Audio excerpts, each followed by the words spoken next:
I'm Eli Cohen. I'm the CEO and co-founder of SalesHood. Let's talk about getting to power. We want to help you increase the certainty of your deals by getting to power. We want to help you increase the size of your deals by getting to power.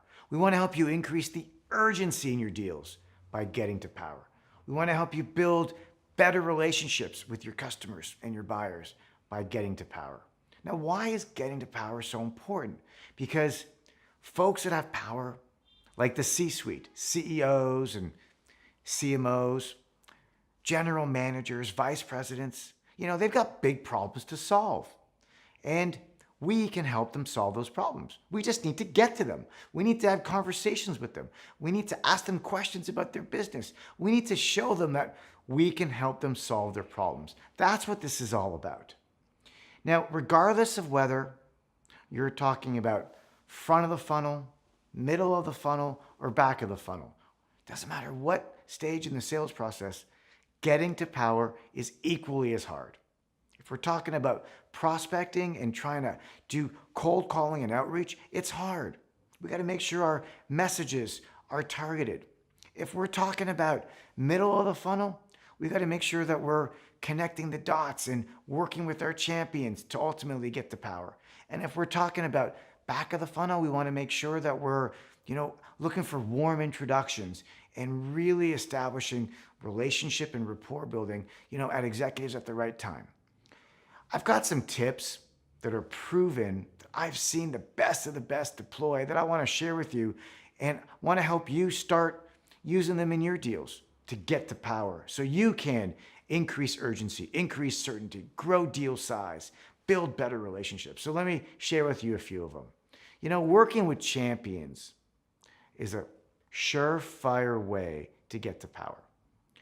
We're working with a champion, you've got an active deal, and you're building value, you're solutioning, you're brainstorming, you're building a business case together with your champion, you're arm in arm. Together you are aligned because you're solving problems for the company.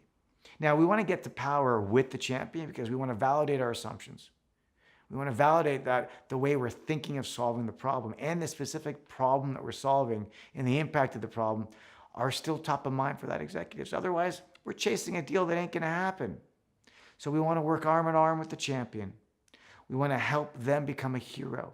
We want to build presentations and business cases for them to take up the chain. And we want to be there with them. That's the secret to working with champions. You got to be careful if you're working with a champion and maybe the champion says, now's not the good time to go up the chain.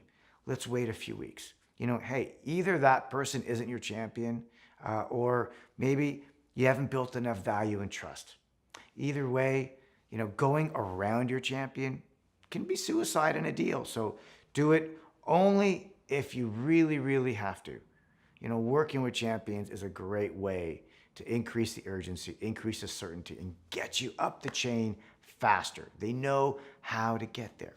Another way to get to power is by connecting the dots, right? So if you're working a deal and you want to get to a CEO or a vice president, LinkedIn is a beautiful thing. Check out LinkedIn, check out shared connections, look to see who you know that knows that person, and then ask for a warm introduction. It's a great way to get to power. That's what LinkedIn is there for, to help us connect the dots. And connecting the dots is a great way to get to power. Warm introductions can also come from our customers. So it's a third great way to get to power. I love it. Let's ask our customers for warm introductions to people with power so we can help them solve problems too, just like our customers have. It's a win-win for everybody. Everybody wants to help everyone. So we want to work with our champions. We want to connect the dots. We want to ask for warm introductions from our customers. Those are three proven ways to get to power.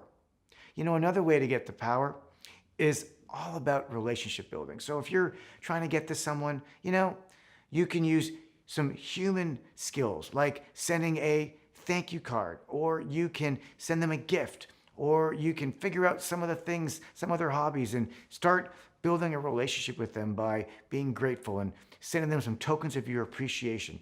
Now, don't go overboard, But doing things like that are thoughtful are very, very, very effective ways to at least open the door and get access to someone who has power. You know, another way, call me crazy, to get the power, pick up the phone, call. Uh, Before I pick up the phone and call, though, I'll probably send an email. I've done my research. I've got a purpose for my outreach. I'm going to be very directed and focused in my email that I'm going to send to the executive I'm trying to get to, regardless of what stage of the funnel I'm in. And then I'm going to pick up the phone and reinforce the message from the email. It's a very effective way to do that. Now, regardless of what tactic you're going to start using, whether it's one of them or all of them, I encourage you to be laser sharp focused on doing your prep work, do your homework, do your research. Because when you do get face to face with the executive that you've been trying to talk to and work with for months and weeks, you know, it's imperative that you've done your homework and you know everything you need to know about them so you can ask the right questions and deliver value in the interaction. Getting to power is hard. Use these tactics to ultimately help you close bigger deals faster. That's what getting to power will do for you and your success.